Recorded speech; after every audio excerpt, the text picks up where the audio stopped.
Close your eyes if you wish, and allow your breath to slow, softly, gently. Tonight, we travel far, across oceans and centuries, to the echoing marble corridors of Topkapi Palace. A place of silken curtains, quiet footsteps, and whispered schemes. This is not a story of fairy tale sultans or glittering harems, though you will hear of silks and jewels and perfumed gardens. It is a story of survival, of mothers and sons, of women who lived in luxury, but slept with one eye open. You will not need to follow every word. Let the rhythm of history carry you. Let your thoughts drift through the shadowed halls of the Ottoman court, where betrayal waited behind beauty, and ambition wore the scent of roses. We begin with a mother and her son, and the perfume that may have sealed a prince's fate.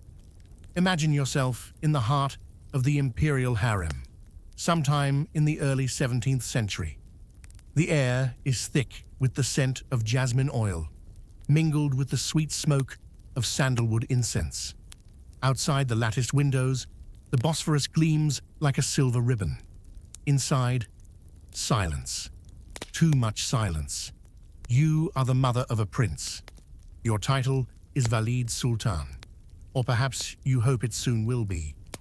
The mother of the Sultan holds more power than any woman in the empire. But your son is not the only heir, and you are not the only mother. The harem is not a place of idle pleasure. It is a palace within a palace, a prison draped in velvet. Each woman here is watching, always. Smiles are practiced, greetings are formal. Every drop of perfume, every cup of coffee could carry something more than hospitality. Ambition is the thread that binds the women of the harem together, and also the knife that divides them. In these quiet chambers, mothers whisper strategies. They court allies, eunuchs, scribes, concubines, even astrologers. They read signs in tea leaves. They listen for rumors, and they plan. But nothing is certain. Favor today may mean exile tomorrow, or worse. There are stories, always whispered, never confirmed, of women who slipped a tincture of belladonna into a rival's rosewater, of oils laced with opium, of coffee, dark and bitter, with just enough hemlock to leave no trace. Sometimes the danger did not come from a rival, but from within the family.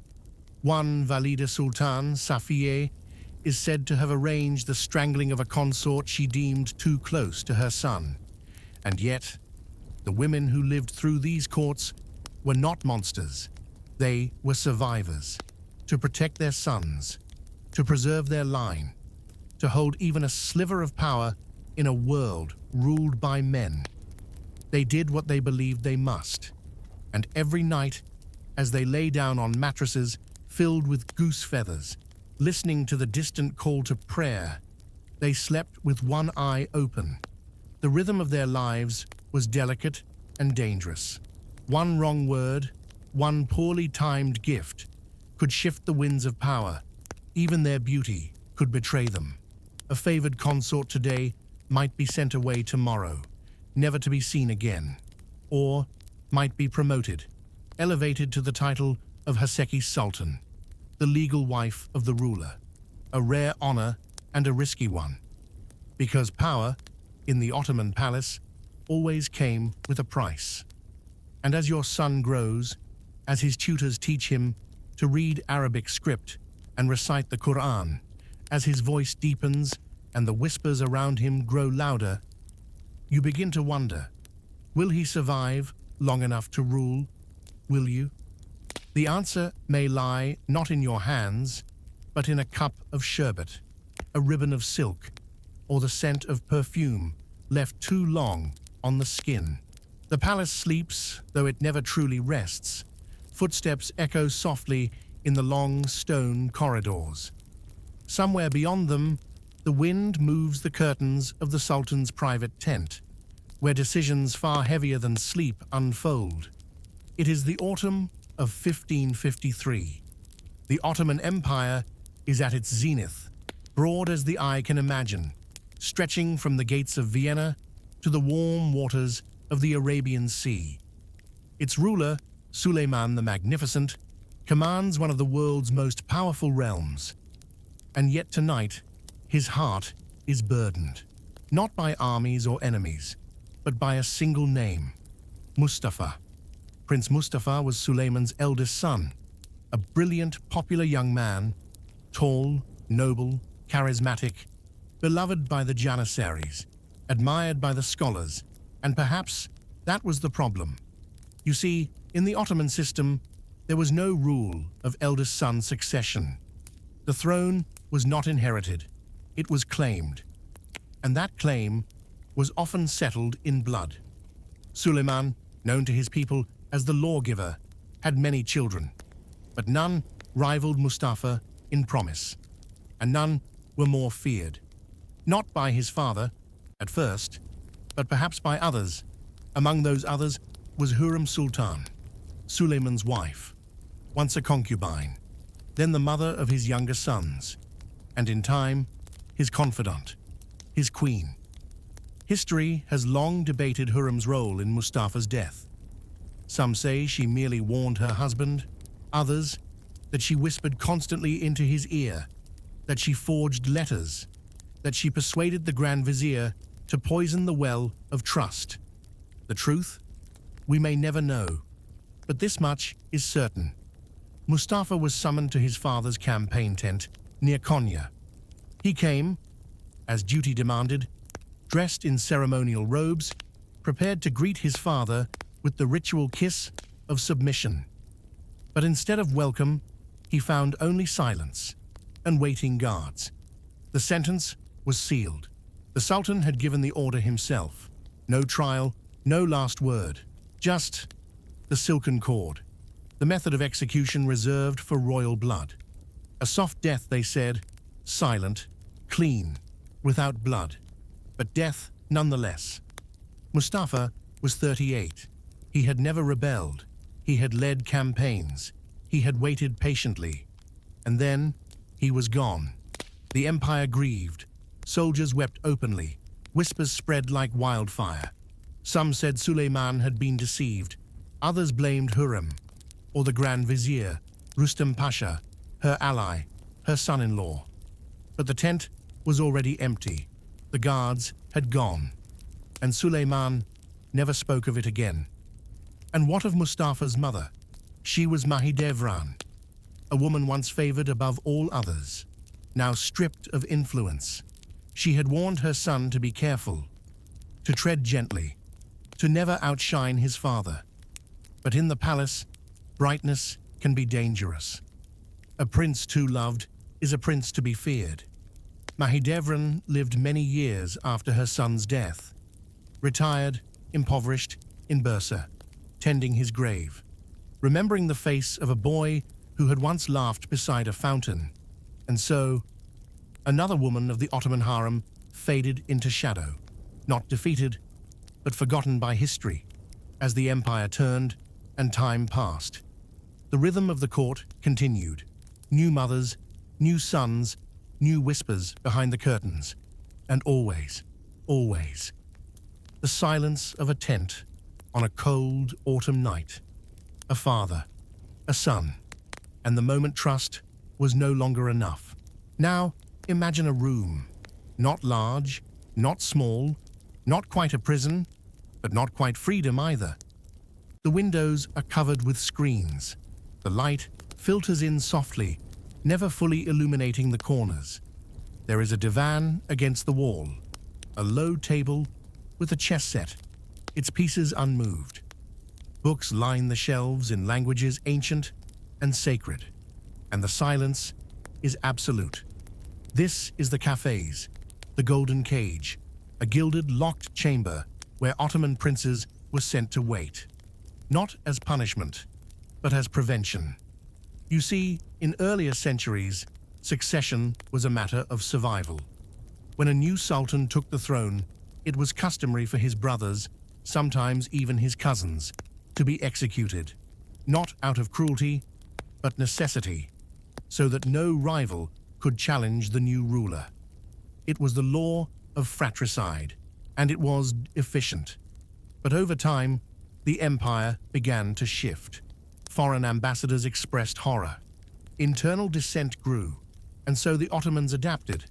Instead of death, there was the cafes. Beginning in the late 16th century, royal brothers were no longer killed. They were confined, closely watched, softly silenced.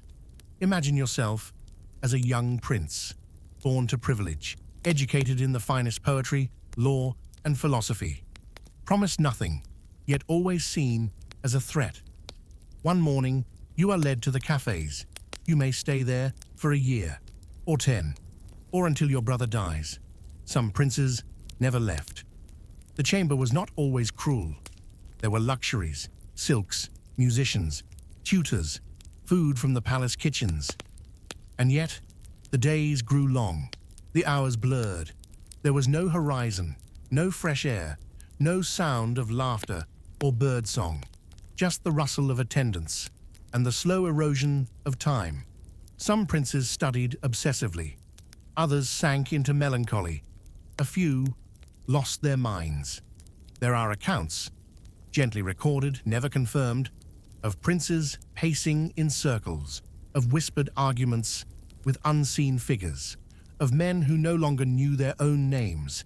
And then the call might come. The reigning sultan is dead. You are the eldest male in the bloodline. You are now sultan. But you have never ruled a province, never commanded an army. You are 40 years old, and the world is a stranger. Still, the gates open, the screens are pulled back, and the golden cage becomes a throne. Some emerged strong, like Ahmed I, who ruled with quiet grace despite years of confinement. Others struggled, detached, erratic, prone to bursts of cruelty or sorrow, haunted by what they had lost or what they never had. And in the harem, the mothers watched. For if a son emerged from the cafes, his mother might rise with him, to power, to purpose, to danger. But not all mothers lived to see that moment. Some died waiting, some were sent away, and some vanished entirely from the pages of history. So the cafes became more than a room.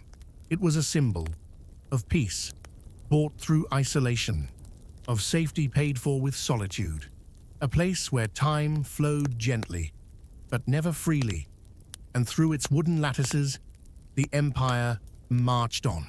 Let your mind wander now, through echoing corridors of polished marble, past velvet-draped archways and quiet courtyards, to a chamber bathed in golden light, where silver dishes gleam beneath domed lids. You are entering the imperial dining hall. But this is not a place of chatter and clinking cutlery. It is a ritual, a performance, a moment when power is not spoken, but served. In the Ottoman Empire, food was far more than sustenance. It was signal, it was status, and at times, it was threat. Imagine the Sultan seated alone, cross-legged upon cushions of embroidered silk, his face calm, unreadable, as servant after silent servant approaches, each carrying a tray, gloved and precise. Meals were prepared in the vast imperial kitchens, known as the Matba'u Amir, an entire city of ovens, fountains, pantries, and cooks. Over 1,000 staff, each sworn to secrecy, each part of a delicate choreography that ensured not only flavor, but safety. Food was tested for poison, recipes guarded like state secrets. Even the spoons, often made of jade, were believed to change color in the presence of toxins. But the most powerful messages were not hidden in the ingredients. They were hidden in what was served and to whom. For the Sultan, meals reflected not appetite, but order. The number of dishes, the spices used, even the shape of the bread, all could signal favor or warning. To dine alone was typical. To invite another to join you, rare and deeply meaningful. A gesture that could elevate a vizier or mark him as vulnerable. Among the women of the harem, dining followed its own unspoken rules. In private chambers, mothers and consorts dined behind screens, often in silence. Servants poured rosewater over their hands, presented small, fragrant plates, stuffed grape leaves, sweet sherbets, and rich pilaf, scented with cinnamon and cloves. To be served more than another woman? A signal of ascendancy.